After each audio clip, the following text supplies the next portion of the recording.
2 घंटे बाद हम जामनगर में थे। हम एक छोटी सी चाय की दुकान के निकट रुके और ललचाई नज़रों से लोगों को लड्डू और भेलपूरी खाते हुए देखने लगे। हमारे पास तो नारियल खरीदने लायक भी पैसे नहीं थे। बंदरगाह किधर है? मैंने दुकानदार से पूछा। यहाँ से 2 मील दूर, उसने उत्तर दिया। क्या वहाँ कोई जहाज़ वगैरह खड़े हैं? तनिक आश्वस्त होकर मैंने पूछा। जहाज़ का क्या करोगे? कोई क्या करता है जहाज़ का? खैर, सिर्फ एक जहाज़ है जो लंगर उठा रहा है। उस पर जाना चाहते हो तो फटाफट भागो। चल, दलजीत बोला। ठहरो, दुकानदार के काउंटर के निकट खड़े एक युवक ने हमें टोका। अगर पाँव पाँव चलकर जाओगे तो करीब 1 घंटा लग जाएगा वहाँ पहुँचने में। तुम्हें अपनी गाड़ी में बिठा कर ले चलता हूँ। यह कहते हुए उसने निकट खड़ी एक जर्जर सी टट्टू गाड़ी की तरफ इशारा किया। टट्टू को देखकर लगता नहीं था कि वह वहाँ से हिलने डुलने को राज़ी भी हो सकता है।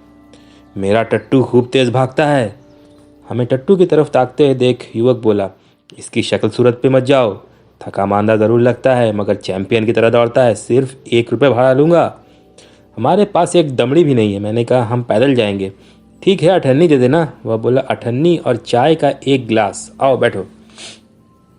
ठीक है, दलजीत बोला। ज़्यादा वक्त नहीं है, अठन्नी देंगे। चाय खुद खरीद कर पी लेना। हम टट्टू गाड़ी पर सवार हो गए। युवक भी उछलकर आगे बैठ गया और लगा चाबुक फटकारने। टट्टू झटके के साथ आगे बढ़ा। पहिए खड़खड़ाए, डगमगाए और बाजार की सड़क पर टट्टू सरपट सरपट दौड़ने लगा। मुझे नहीं मालूम था तेरे पास अठन्नी बची है, मैंने कहा। दलजीत बोला, मेरे पास कहाँ है, लेकिन इसकी चिंता बाद में करेंगे। तुम्हारे अंकल तो भाड़ा चुका ही सकते हैं। ज्यों ही हम टाउन से निकले और समुद्र की तरफ जाने वाली खुली सड़क पर आए कि टट्टू की चाल और तेज हो गई। स्वाभाविक था, क्योंकि वहां उतराई थी। हवा के झोंकों से उड़ते मेरे बाल आंखों पर आ रहे थे और हवा में समुद्र की खारी गंध घुली हुई थी। दलजीत ने उत्साह में भरकर मुझे झकझोरा। बस अब समझो हम बंदरगाह पहुंच गए, वह कह रहा था, और फिर वहां से उड़नछू हो जाएंगे। कोचवान टट्टू को तरह तरह से पुचकारते हुए भगा रहा था। फिर कुछ तो समुद्री हवा और कुछ टट्टू गाड़ी की तेज रफ्तार से प्रफुल्लित होकर उसने एकाएक गाना शुरू कर दिया। ज्यों ही हम सड़क के मोड़ से घूमे कि समुद्र तट दिखाई पड़ने लगा।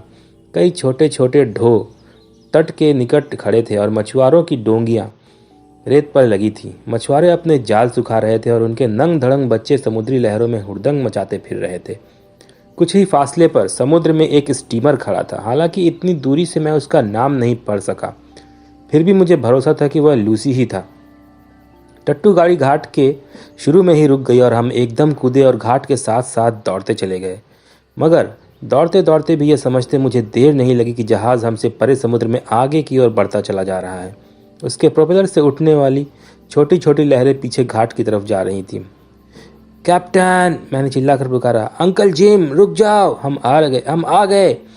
जहाज़ के पिछले हिस्से में खड़े एक लश्कर नाविक ने हाथ भर हिलाया और बस मैं घाट के सिरे पर खड़ा था और हाथ हिलाते हुए जोर जोर से पुकारे जा रहा था, कैप्टन, अंकल जिम, रुक जाओ, मैं आ गया। लेकिन किसी ने भी कोई जवाब नहीं दिया। लगा स्टीमर के पीछे पीछे चक्कर लगाते समुद्री पक्षी भी मानो मेरी आवाज़ में आवाज़ मिलाकर चिल्ला रहे हो, कैप्टन, कैप्टन। जहाज़ और आगे निकल गया था। उसकी रफ्तार तेज़ होती जा रही थी। फिर भी मैं भर्राई आवाज़ में चिरौरी करते हुए पुकारे जा रहा था।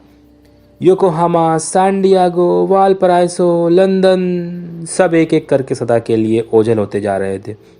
उस ढलती सांझ की वेला में घाट पर हम अकेले खड़े थे। ऊपर मंडराते समुद्री पक्षी मानो अपने कर्लव से हमें चिढ़ा रहे थे। बरबस अंकल जिम के पत्रों में से एक वाक्यांश मेरे मस्तिष्क में कौंध गया। पहला पड़ाव एडन में, फिर सोएज में, फिर नहर के बाद। मगर मेरे सामने वापसी का काफ़ी लंबा सफ़र मुंह बाए खड़ा था। फिर अपने गार्जियन का कोप और फिर स्कूल की बोरियत। दलजीत चुपचाप खड़ा रहा। आखिर जब मैंने उसकी तरफ देखने का साहस बढ़ा तो वह देखकर मैं चकित रह गया कि वह मुस्कुरा रहा था। वह हताश या उदास बिल्कुल नहीं था। हमने यहाँ पहुँचने में काफ़ी देर कर दी, दलजीत कह रहा था। सैकड़ों मील चलकर यहाँ आए और बस 5 मिनट की देर से सब चौपट हो गया। कोई बात नहीं, हर चीज़ का अंत नहीं में नहीं हुआ है। हमारी सारी योजनाएं, हमारे सारे सपने देखने में क्या बुराई है? कोई नहीं, जब तक कि वे सच नहीं होते। हम स्वप्न लोक में विचरते रह सकते हैं, ख्याली पुलाव पका सकते हैं। हम स्कूल वापस लौटेंगे और एक बार फिर नए सपनों में जाल बुनेंगे। मुझे नहीं मालूम था कि तू दार्शनिक भी है दलजीत। और तू क्या समझता है हम वापस लौट कर जाएंगे? तू अगर अपनी घड़ी भी बेच डाले तो भी इतने पैसे नहीं जुट पाएंगे। मैं तो हार गया। मैं नहीं कहीं जाना चाहता। जब तक मेरे अंकल लौट नहीं आते मैं इसी घाट पर बैठा रहूँगा यहीं। कब तक उनका इंतज़ार करेगा? 1 साल 2 साल, मैंने मुस्कुराते हुए कहा। लौटने के बारे में तू चिंता मत कर, दलजीत बोला। जब हमने भागने की सोची तो उस भेद को गुप्त रखना मजबूरी था, पर अब यह रहस्य नहीं रहा। हम घड़ी बेचकर टट्टू गाड़ी का भाड़ा चुकाएंगे और तार देंगे। हेडमास्टर को? नहीं, बम्बई में मैं अपने अंकल को तार दूंगा। वो अपनी कार में आकर हमें यहाँ से ले जाएंगे, फिर कार से ही हमें वापस अपने स्कूल पहुँचा देंगे। इस बार हम आराम से सफ़र करेंगे। रास्ते में चिकन खाएंगे, आइसक्रीम खाएंगे, कुछ दिन तो गुलछर्रे उड़ाएंगे ही। हाँ, मैंने कहा, लौटने के बाद हमें फिर कौन मौज मस्ती करने देगा? टट्टू गाड़ी की तरफ चलते हुए मैंने ज़्यादा देर बात नहीं की। उस समय मेरा मन कहीं दूर भटक रहा था। मैं अपने आप को यह कहकर दिलासा दे रहा था कि अगले साल किसी दिन अंकल जिम फिर लूसी लेके लौटेंगे। तब मैं ऐसी गलती नहीं करूँगा। जहाज़ छूटने से काफ़ी पहले मैं उस पर सवार रहूँगा। और धनिक ठिठक कर मैंने अंतिम बार समुद्र की ओर देखा। समुद्र की विशाल जलराशि में स्टीमर बहुत छोटा लगने लगा था। इस साल, अगले साल, कभी योकोहामा, वालपराइसे, सैन डिएगो, लंदन,